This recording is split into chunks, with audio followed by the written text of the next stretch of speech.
Unfortunately, the other part is changing and keep changing, and they use the media to make some statements that are very contradictory, and we have one solid stance and position because we know what we need and we know what can we accept and what can we refuse. Some of the matters are not accepted at all by Iran.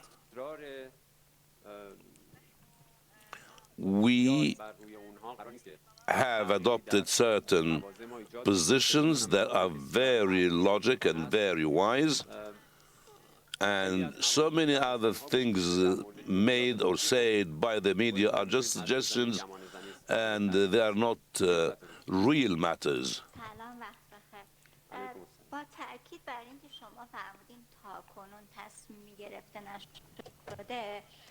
Some media outlets claim that the American delegation went to Pakistan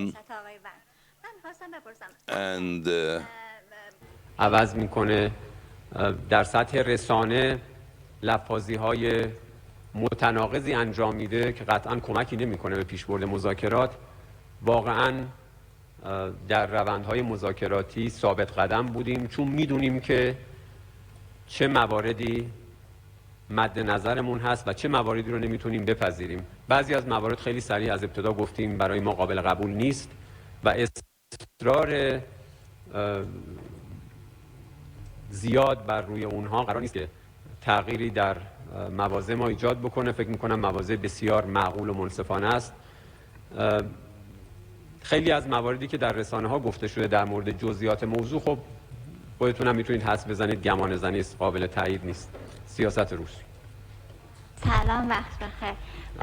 با تأکید بر اینکه شما فرمودین تاکنون تصمیمی گرفته نشده برای مذاکرات بعدی و اینکه برخی از رسانه‌ها مدعی شدن که تیم آمریکایی راهی پاکستان شده به ریاست آقای ون. من می‌خواستم بپرسم اگر به این نتیجه برسیم که بخواد مذاکرات از سر گرفته بشه و یک توافق احتمالی بخواد صورت بگیره با توجه به رفتارهای نامتعادل آمریکا و سیاست‌های دونالد ترامپ، آیا میشه به این توافق و به امضای آمریکا پای این توافق اعتماد کرد؟ چیکار کرد؟ اعتماد. مبنای ما طبیعی است که در مذاکرات با آمریکا حتما اعتماد نیست. هیچ اعتمادی بین ایران و آمریکا وجود نداره به دلیل خلافکاری‌های طولانی مدت و مستمری که انجام دادن. ما بر اساس منافع و مصالحمون تصمیم میگیریم. در مورد هر تفاهم یا توافق احتمالی هم باید به نحوی عمل کنیم که اهرم‌های خودمون، توانمندی‌های خودمون تضمین کننده اجرای اون تفاهم باشه. این که در مورد هیئت آمریکا اینها سفر کردن یا گفتن میخوان سفر کنن، خب بحثی مربوط به خودشون است، ولی ما همونطور که عرض کردم به این دلیل خیلی روشن که واقعا نشانه جدی نمیبینیم در مورد جدیت آمریکا. برعکس نشانه های مکرر و متعدد هست از اینکه هیچ جدیتی در آمریکا مشاهده نمیشه برای پیشبرد دیپلماسی در معنای واقعی و متعارف آن و نه دیپلماسی به معنای دیکته کردن. فارس بفرمایید.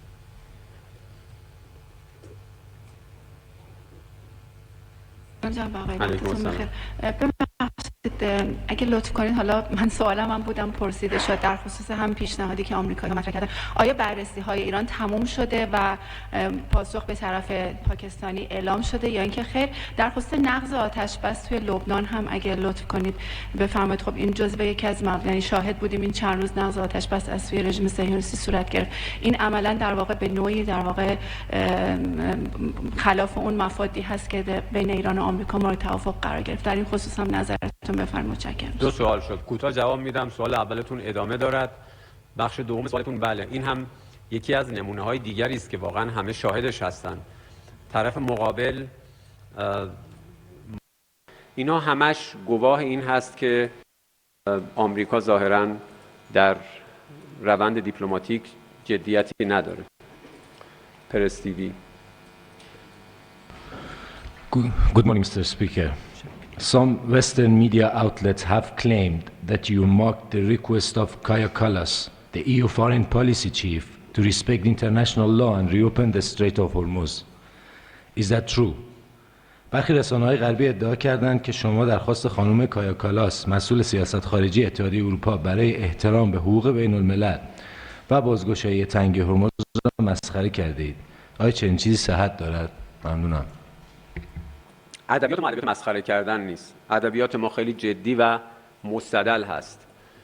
اون چیزی که ما برجسته کردیم در واکنش به درخواست مسئول سیاست خارجی اتحادیه اروپا از ایران برای رعایت حقوق بین الملل و بازگشایی تنگه هرمز، جلب توجه اونها بود به نقض‌های فاحش حقوق بین الملل که بسیاری از کشورهای اروپایی و اتحادیه اروپایی متاسفانه مرتکب شدند. بحث این هست که شما نمیتوانید از حقوق بین الملل به عنوان یک ابزار دم دستی استفاده بکنید.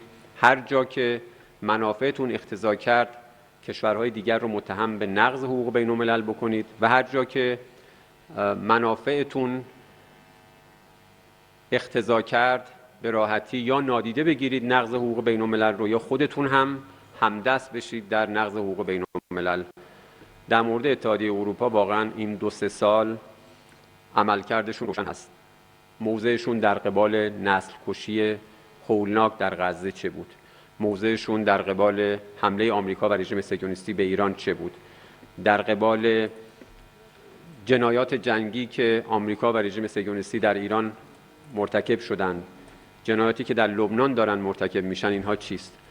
در رابطه با تنگه هرمز اتحادیه اروپایی نمیتواند فقط به خاطر نگرانی از قیمت سوخت ایران رو شماتت بکنه، در حالی که میداند عامل و بانی این وضعیت آمریکا بوده.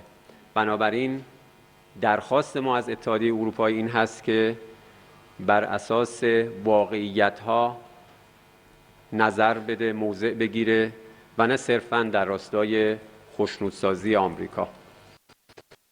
مردم سالاری. سلام عرض ادب. علیکم السلام. به موضوع فرایندی که منجر به آتشبس موقت شد و به تبع اون نشست اسلام آباد، ما شاهد افزایش تحرکات دیپلماتیک پکن و مسکو در رابطه با ایران بودیم. اولا نگاه تهران به رویکرد شرکای شرقی چی است؟ ثانیاً در خلال تبادل ارتباطاتی که بوده، آیا سیگنال مشخصی از سمت شرکای شرقی یعنی روسیه و چین در رابطه با ایفای نقش جدی‌تر به عنوان میانجی یا ضامن امنیتی به عنوان عضو شورای امنیت دریافت شده اینا؟ مرسی. من قبلا عرض کردم ما ضامن امنیتی انحصاری ایران مردم ایران هستند.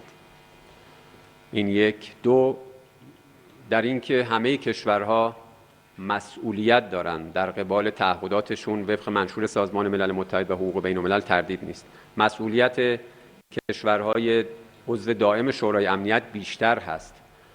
ما از روسیه و چین به خاطر اقدام مسئولانشون در وتو قطعنامه‌ای که حقیقتاً قطعنامه‌ای بود کاملاً ضد صلح و مغایر با واقعیت‌ها تشکر می‌کنیم.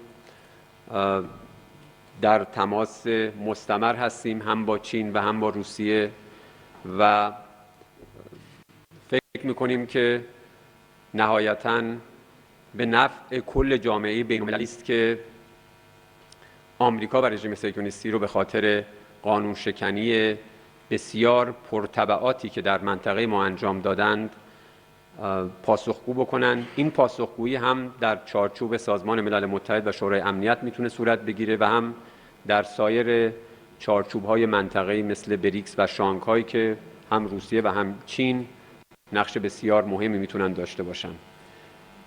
پانا بفرمایید. سلام آقای دکتر، وقت بخیر. آقای دکتر، سوال من راجع به پیش شرط‌های مذاکرات هست. آیا ایران برای دور بعدی مذاکرات مانند دور پیشین پیش شرط‌هایی رو تعیین می‌کنه و رفع محاصره دریایی میتونه یکی از گزینه‌های ما برای پیش شرط مذاکرات احتمالی آتی باشه یا خیر؟ ببینید، پیش شرط ما، شما میتونید اسمشو پیش شرط بذارید، شرط بذارید، ولی موضوع ما بسیار موضوع معقولی است. مبنای ما منافع ملی ایران هست. ما هیچ چیزی اضافه بر حقوق و منافع ملی ایران از کسی انتظار نداریم. اجازه نمیدیم منافع ملی ایران به خاطر قلدری دیگران تضییع بشه. در رابطه با وضعیت الان من توضیح دادم، خودتون خیلی روشن میتونید صورت مسئله رو ببینید. ما مواجهیم با نقض آتش بس در زمانی که در دوره‌ای که قرار بوده این وقفه صورت بگیره. هم در لبنان شاهد هستید نقض آتش بس، هم به زعم خودشون محاصره دریایی ایران و هم تعرض به یک کشتی تجاری که همه اینها هم نقض فاحش حقوق بین الملل و منشور سازمان ملل متحد هست و هم نقض صریح آتش بس. در چنین مواردی، در چنین وضعیتی واقعا چگونه می شود به ادعای آمریکا برای مصالحه و دیپلماسی اعتماد کرد؟ تسلیم. عرض سلام و احترام دارم خدمت شما جناب دکتر. یک نشست 4 جانبه‌ای در ترکیه با حضور وزرای خارجه ترکیه، مصر، پاکستان و عربستان برگزار شد و در آن خصوص در خصوص مذاکرات صلح و همچنین تنگه هرمز هم